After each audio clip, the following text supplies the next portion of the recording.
Hello students, स्वागत है आप सभी का हमारे यूट्यूब चैनल इंग्लिश क्लासेज में। आज की वीडियो में हम टॉपिक टेंस को आगे बढ़ाने वाले हैं। टेंसेस की बात करें और आप टेंस सीखना चाहते हैं तो आपको ये वीडियो नहीं देखकर जहाँ से हमारी टेंसेस की क्लासेस शुरू हुई थी आपको टेंसेस वहाँ से शुरू करना चाहिए। इसके अलावा एक बात और कहना चाहेंगे, अगर आप हमारे चैनल पर आ रहे हो, हमारे वीडियोज़ देख रहे हो तो हमारे चैनल को सब्सक्राइब कीजिए, वीडियोज़ को लाइक कीजिए, शेयर कीजिए। हम ज़्यादा समय नहीं लेते, शुरू करते हैं आज का अपना टॉपिक। अपने जो टॉपिक है वो है टॉपिक टेंस। टेंस टॉपिक की बात करें तो जो आज अपन टेंस पढ़ने वाले हैं वो है अपने पास future continuous. Future continuous tense है वो पढ़ने वाले हैं। सबसे पहले जो अपन नॉर्मली हम हर एक टेंस में बात करते हैं अपने पास इसकी पहचान की, कि इसकी पहचान क्या होती है। वैसे पहचान से कोई लेना देना नहीं है, किसी भी कंपटीशन या किसी भी बोर्ड एग्जाम में नहीं आने वाला है। आपको सिर्फ ये पता होना चाहिए कि पहचान क्या होती है इसकी। तो इसकी हिंदी में पहचान होती है रहा, होगा, रही, होगी, रहे, होंगे। ये अपने पास इसकी क्या है, हिंदी में पहचान होती है कि किसी काम को फ्यूचर में जारी रहते हुए दिखाना है। तो फ्यूचर में जारी रहते हुए कैसे दिखेगा, जब अपन उसको क्या बनाएंगे, फ्यूचर कॉन्टिन्यूअस टेंस से बनाएंगे। अब फ्यूचर कॉन्टिन्यूअस टेंस की बात करते हैं तो अपन बात करते हैं इसके पहले सबसे पहले सहायक क्रिया की। तो सहायक क्रिया जो फ्यूचर टेंस होता है, चाहे फ्यूचर इंडेफिनिट हो, कॉन्टिन्यूअस हो, परफेक्ट कॉन्टिन्यूअस हो, उसकी जो हेल्पिंग वर्ब है वो यही रहती है। अब आप कहोगे सर एक ही हेल्पिंग वर्ब थोड़ी होती है कोई। हाँ, बिल्कुल नहीं होती है। कि इनके साथ अपन सहायक क्रियाओं का प्रयोग करते हैं इनके सहायक के रूप में, तभी जाके अपना टेंस है वो सही बैठता है। अब अपन बात करते हैं कि इसके साथ अपन क्या लगा देंगे, बी वर्ब लगा देंगे। और बी वर्ब के बारे में मैंने बड़ी डिटेल से हर टेंस में आते हुए बात करी है। ये 8 प्रकार की होती है और इन 8 प्रकार को अपन ने पीछे के टेंस में बड़ी डिटेल से बात कर ली, तो इस यहाँ पे बताने की आवश्यकता नहीं है। आप वो वीडियो देखिए, आपको बिल्कुल समझ में आने वाला है। और यहाँ पे कर देंगे अपन वर्ब की फर्स्ट फॉर्म प्लस ING। अब बात करते हैं कि यहाँ पे बी वर्ब भी क्यों आई है। इसकी जो 8 फॉर्म होती है इसमें से अपने जैसे इज, एम, आर, वाज, वर है, उसको तो अपन ने प्रेजेंट कॉन्टिन्यूअस और पास्ट कॉन्टिन्यूअस में पढ़ लिया। बाद में आई थी अपने पास बी, बीइंग और बीन। अब आप कहोगे सर ये तो ले लिया, ये क्यों नहीं लिया कॉन्टिन्यूअस बनाने के लिए।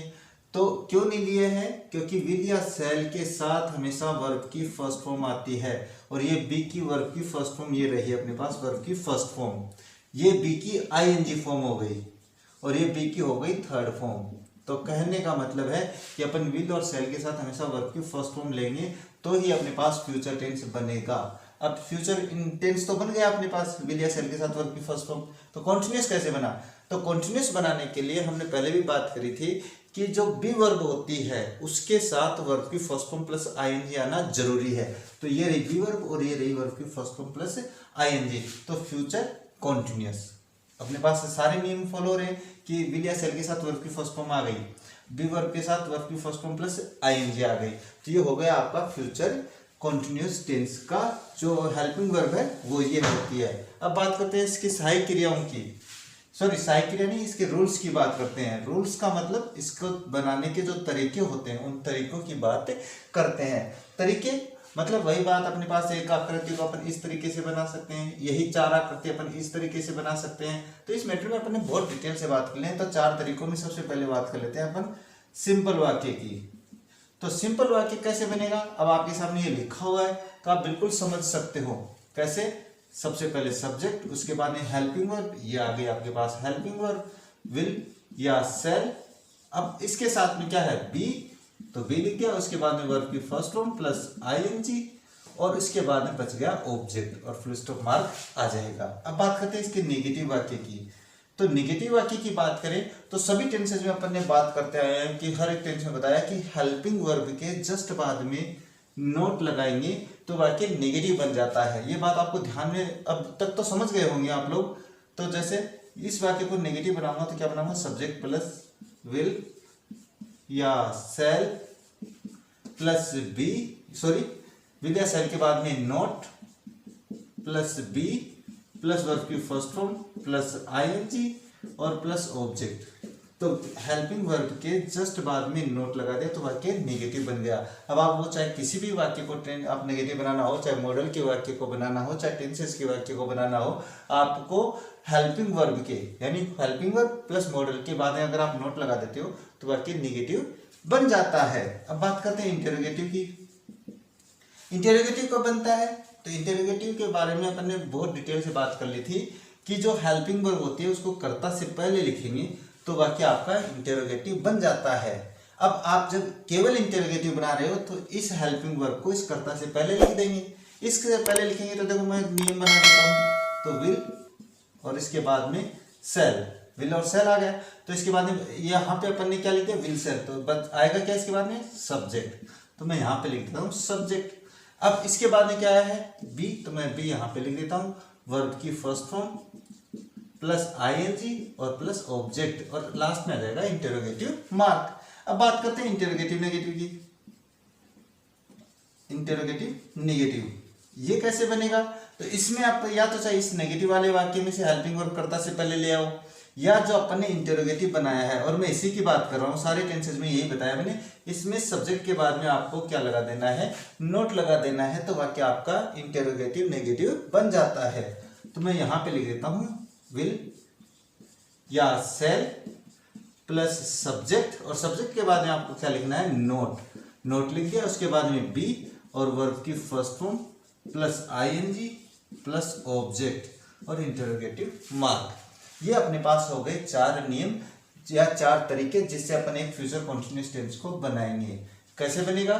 तो मैं एक बार फिर रिवाइज कर देता हूं कि अपने पास फ्यूचर कॉन्टिन्यूअस टेंस में अपन विल या सेल के साथ बी वर्ब का प्रयोग करते हैं वाक्य को कॉन्टिन्यूअस बनाने के लिए। क्यों? क्योंकि विल या सेल के साथ हमेशा वर्ब की फर्स्ट फॉर्म आती है, तो वर्ब की फर्स्ट फॉर्म मैंने ये लिख दी। अगर अपन डायरेक्ट लगाते हैं कि मैंने यहाँ पे बी नहीं लिखा तो क्या हो जाएगा? वर्ब की first form plus ING will या सेल के साथ तो आती नहीं है, तो फिर अपन क्या करेंगे? बी वर्ब लेकर वर्ब की फर्स्ट फॉर्म प्लस आईएनजी बना देंगे। सिंपल वाक्य का नियम ये रहा, जिससे आपको बिल्कुल पता चल गया होगा कि सिंपल वाक्य का नियम क्या है। ये हो जाता है आपके पास। इसी तरीके से या विल सेल के बाद में नोट लगा देंगे तो वाक्य नेगेटिव हो जाएगा। विल सेल को अपन कर्ता से पहले ले आएंगे तो वाक्य इंटेरोगेटिव हो जाएगा। और बात करते हैं इंटेरोगेटिव नेगेटिव की, तो जो इंटेरोगेटिव बनना है इसमें सब्जेक्ट के बाद में नोट लगा देंगे। तो यहाँ पे देखो मैंने यहाँ पे ये नोट लगा रखा, तो वाक्य हो गया आपका इंटेरोगेटिव नेगेटिव। ये हो जाता है आपका फ्यूचर कॉन्टिन्यूअस टेंस है, उसके चारों रूल्स। आगे की बात करें तो बात वही आ जाती है कि इसके उपयोग, इसके प्रयोग कहाँ कहाँ पे होते हैं। अपन कैसे जानेंगे कि इस वाक्य को फ्यूचर कॉन्टिन्यूअस टेंस बनाना है या इस वाक्य को कौन सा टेंस बनाएंगे? तो इस बारे में हमने टेंसेस के बारे में हर एक चीज बता दी है कि क्या चीज आने पर कौन से टेंस का प्रयोग होगा, और ये बात बड़ी डिटेल से पढ़ी है अपन ने। अब बात कर लेते हैं इसकी कि इसमें अपने पास एडवर्ब्स देखते हैं जिनके साथ आपको फ्यूचर कॉन्टिन्यूअस टेंस का प्रयोग करना है। अब फ्यूचर कॉन्टिन्यूअस टेंस बनाने के लिए जो एडवर्ब की आवश्यकता है वो मैं बता देता हूँ।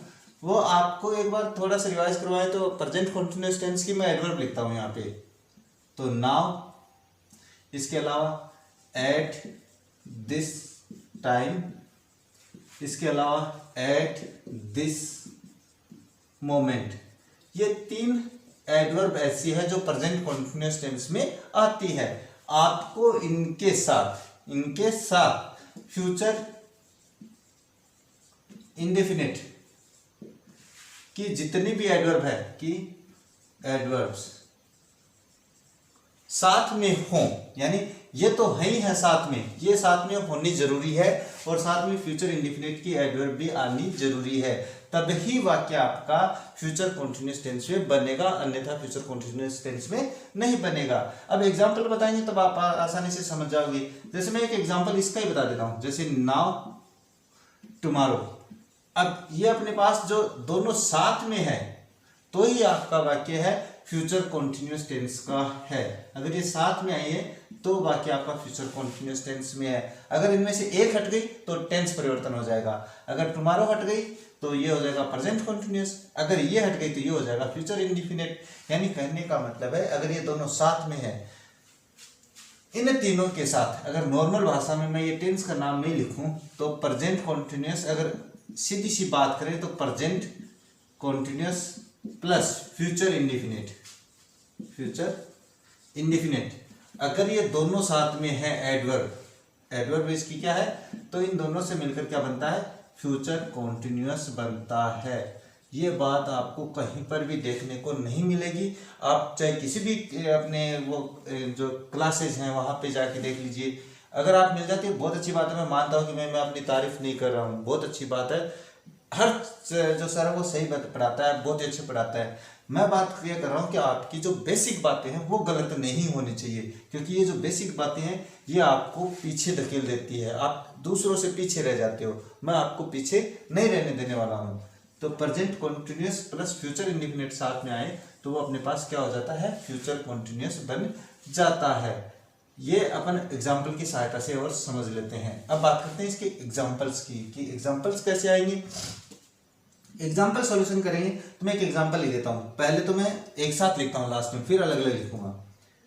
आई, ये मेरा बताया हुआ भाई कि विल और सेल में से क्या होगा, विल और सेल का प्रयोग, ये मैंने फ्यूचर इंडिफिनिट में बता दिया था। फिर भी मैं यहाँ पे बता देता हूँ कि आपको आई और वी के साथ तो सेल का प्रयोग करना है, और बाकी जो अदर सब्जेक्ट हैं, जो अदर सब्जेक्ट हैं उनके साथ आपको विल का प्रयोग करना है, चाहे कर्ता एक वचन हो चाहे बहुवचन हो, ये आपको ध्यान में रखनी है।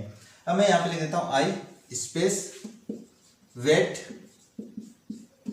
For you at this time tomorrow. यानी मैंने एक एग्जांपल लिखा है, I wait for you at this time, आ गया अपने पास प्रेजेंट कॉन्टिन्यूअस। टुमारो आ गया अपने पास फ्यूचर इंडिफिनिट। अब ये दोनों एक ही वाक्य में है, इसका मतलब है आपको कौन सा बनाना है, फ्यूचर कॉन्टिन्यूअस टेंस बनाना है। और फ्यूचर कॉन्टिन्यूअस टेंस कोई पूछे कब बनता है, तो वो बनता है विल या shall plus be plus verb की फर्स्ट फॉर्म प्लस आईएनजी लगाने से आपका वाक्य है वो फ्यूचर कॉन्टिन्यूअस टेंस का बनता है। और मैं बच्चों को हमेशा यही बताता हूँ कि आपको पूरा बोलने की आवश्यकता ही नहीं है कि सब्जेक्ट प्लस वर्ब की फर्स्ट फॉर्म प्लस अपने ये जो सब्जेक्ट प्लस विल या shall plus be plus verb की first form plus ING plus object नहीं। आपको केवल कोई पूछे कि फ्यूचर कॉन्टिन्यूअस टेंस कब बनता है, तो वो बनता है विल या shall plus be plus verb की फर्स्ट फॉर्म प्लस आईएनजी थे। आई के साथ मैंने बता दिया है क्या आएगा, सेल आएगा। तो मैं यहाँ पे लिख देता हूँ सेल, और उसके बाद में मैं क्या अपने जो नियम है उसमें मैंने लिखा था बी, विल या सेल के बाद में बी और वर्ब की फर्स्ट फॉर्म, ये वर्ब की फर्स्ट फॉर्म, और इस वर्ब की फर्स्ट फॉर्म में आपको क्या जोड़ना है, आईएनजी। तो इसका मतलब है कि मैं कल तुम्हारा इस समय इंतजार कर रहा होऊंगा, ये होता है इसका अर्थ। दूसरा एग्जाम्पल बताते हैं आपको आसान भाषा में। अब ये तो मैंने क्या ये दोनों एक साथ लिख दिए भाई। अब ऐसा नहीं है कि ये दोनों लास्ट में साथ में, कोई भी टाइम पहले आगे पीछे हो सकता है। जैसे नाउ, नाउ सी,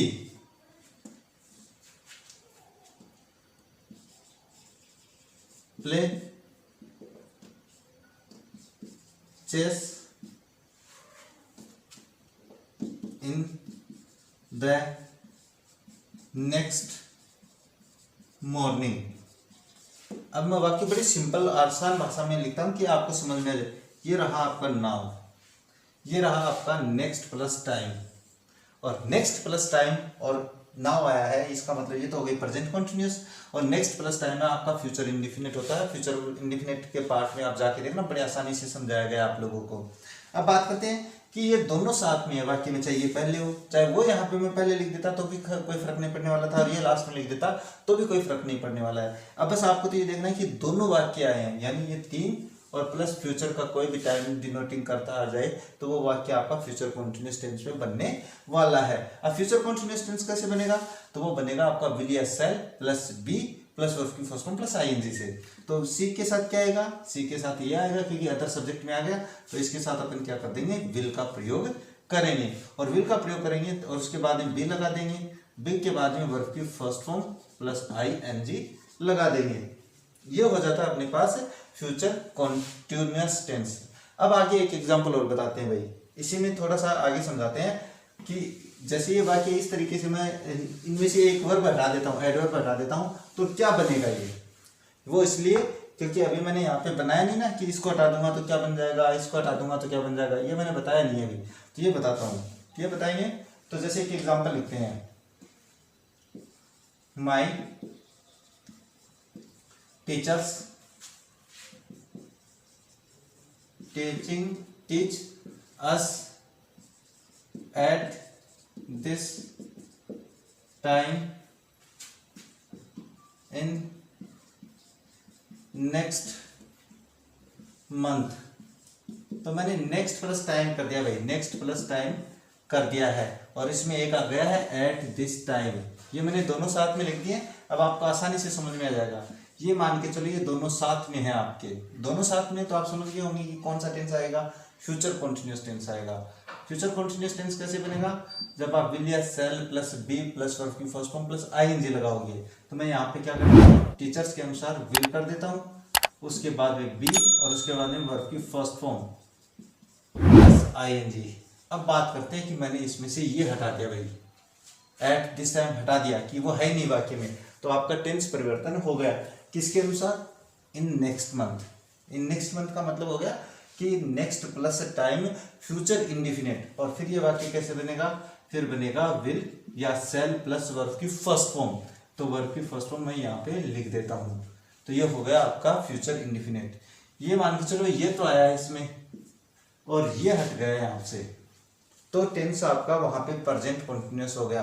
प्रेजेंट कॉन्टिन्यूस टेंस में जाके देखना, वहां पे उसके साथ प्रेजेंट कॉन्टिन्यूस टेंस ही बनाए हैं। और प्रेजेंट कॉन्टिन्यूस कब बनेगा, जब आप is am are plus verb की फर्स्ट फॉर्म प्लस आईएनजी लगाओगे। तो इज एम आर में से क्या आएगा, तो ये मैंने बताया हुआ है कि कौन से कर्ता के साथ क्या आता है, तो ये कर्ता बहुवचन है, और बहुवचन कर्ता के साथ क्या आता है, आर और वर्ब की फर्स्ट फॉर्म प्लस आईएनजी।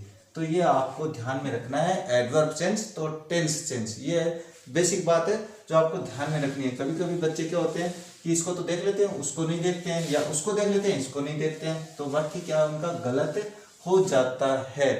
और ऐसी गलती आप लोगों को नहीं करनी है। और मैं बिल्कुल तैयार बैठा हूँ, आप लोग को अगर कोई समस्या आती है कि सर ऐसे कैसे बना दिया आपने, तो नीचे कमेंट करके बता दिया करो आप लोगों को। आप बड़े समझदार लोग हो, तभी तो अपना वीडियो देख रहे हो। हम बात करते हैं आगे की एग्जाम्पल की, जैसे my brother prepare for his marriage eight this moment following day.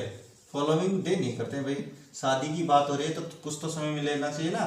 शादी के टाइम में समय लेते हैं, लेकिन शादियां बातें बड़ी खराब कर देती हैं। At this moment following week, week का टाइम बहुत है भाई, एक शादी के लिए वीक का टाइम बहुत होता है। My brother prepare for his marriage, यानी मेरा भाई अपनी शादी की तैयारी कर रहा होगा अगले सप्ताह। तो अब बात करते हैं, फॉलोइंग प्लस टाइम आया है, इसका मतलब वाक्य हो गया आपका future continuous, sorry future indefinite. Following plus time future indefinite, तो मैं यहाँ पे लिख देता हूँ, नहीं तो कहोगे सर से निकल गया मुझसे अब पता नहीं क्या, तो मैं फ्यूचर इंडिफिनिट कर देता हूँ। एट दिस टाइम ये हो गया आपका प्रेजेंट कॉन्टिन्यूस, और ये दोनों साथ में आए हैं तो आपके पास हो गया वाक्य फ्यूचर कॉन्टिन्यूस। बिल्कुल डायग्राम से समझाएंगे आप लोगों को, आप जैसा कहोगे वैसा समझा देंगे। अपने पास ऐसे बहुत तरीके हैं जहाँ से आप लोगों को बिल्कुल आसान भाषा में समझाया जा सकता है। अब बात करते हैं इसको बनाने की, तो इसको बनाएंगे कैसे, वही बात आ जाती है कि अगर ये दोनों साथ में है तो दोनों साथ में दे रखे हैं, तो फ्यूचर कॉन्टिन्यूस, फ्यूचर कॉन्टिन्यूस बनाएंगे तो कैसे बनाएंगे, विल या सेल प्लस बी। तो मैंने यहाँ पे लिख दिया विल या सेल प्लस बी, वर्ब की फर्स्ट फॉर्म प्रिपेयर। और मैंने अपने पीछे की वीडियो में बहुत बार बता दिया कि जिस वर्ब के अंत में ई आया है और उसमें आईएनजी जोड़ना है, तो उस ई को हटाकर क्या करेंगे अपन, आईएनजी जोड़ देंगे। अब इसमें से मैंने एट दिस टाइम हटा दिया भाई, एट दिस टाइम हटा दिया, क्यों, ये आया है, ये आया है, तो आपका टेंस परिवर्तन हो जाएगा। और टेंस परिवर्तन होगा तो क्या होगा, फिर अपने पास यहाँ पे नहीं, यहाँ पे लिखते हैं, क्योंकि बच्चे बड़े समझदार होते हैं, वो फिर कहेंगे कि सर आपने यहाँ पे कैसे लिख दिया। क्योंकि सर की तो गलती मिलनी चाहिए आप लोगों को, बस सर गलती करे इसका मतलब भगवान से गलती हो गई, पता नहीं क्या सोच लेते हैं बच्चे। हाँ, हम बात कर लेते हैं कि मैंने इसमें से ये हटा दिया, तो फ्यूचर इंडिफिनिट। और फ्यूचर इंडिफिनिट कब बनेगा, जब आप विल या सेल प्लस वर्ब की फर्स्ट फॉर्म लगाएंगे, तो ब्रदर के अनुसार विल आ जाएगा, वर्ब की फर्स्ट फॉर्म जो ब्रैकेट में दी हुई है वो वर्ब की फर्स्ट फॉर्म होती है। ये हो गई। अब बात करते हैं कि अगर इसमें से फॉलोइंग प्लस टाइम हटा दिया मैंने, फॉलोइंग वीक हटा दिया, तो आपके पास टेंस परिवर्तन हो जाएगा और ये हो जाएगा प्रेजेंट कॉन्टिन्यूस। और वो कब बनेगा? जब आप is am are present continuous में देखना आप लोग बड़े, अब डायरेक्ट इसमें आ जाओगे तो फिर आप कहोगे सर वो नहीं समझ में आ रहा। तो आप, मैं हमेशा यही कहता हूँ आप शुरू से देखिए हमारे वीडियोज, बिल्कुल आसान भाषा में समझाया गया है। माई ब्रदर है वो एक वचन है, और एक वचन के साथ अपन इज का प्रयोग करते हैं, और वर्ब की फर्स्ट फॉर्म प्रिपेयर, और इसमें क्या जोड़ना? आईएनजी, तो इसमें से ये हटा देंगे और ये वाक्य हो जाएगा आपका कंप्लीट। ये हो जाता है आपका फ्यूचर कॉन्टिन्यूअस टेंस कंप्लीट। के वीडियो में बस इतना ही। जाने से पहले कहना चाहेंगे, अगर आप हमारे चैनल पे आ रहे हो, हमारी वीडियोस देख रहे हो, पसंद आ रहे हैं, तो हमारे चैनल को सब्सक्राइब कीजिए, वीडियो को लाइक कीजिए, शेयर कीजिए। जाने से पहले एक बात और कहना चाहेंगे, अगर आप टेंसेस पूरे सीखना चाहते हो तो हमारी जो कक्षा 7 से टेंसेस की शुरू हुई थी वहाँ से आप शुरू कीजिए, आपको टेंसेस बिल्कुल समझ में आ जाएंगे। मिलते हैं नेक्स्ट क्लास में आगे वाला टेंस लेकर, तब तक के लिए जय हिंद, जय भारत।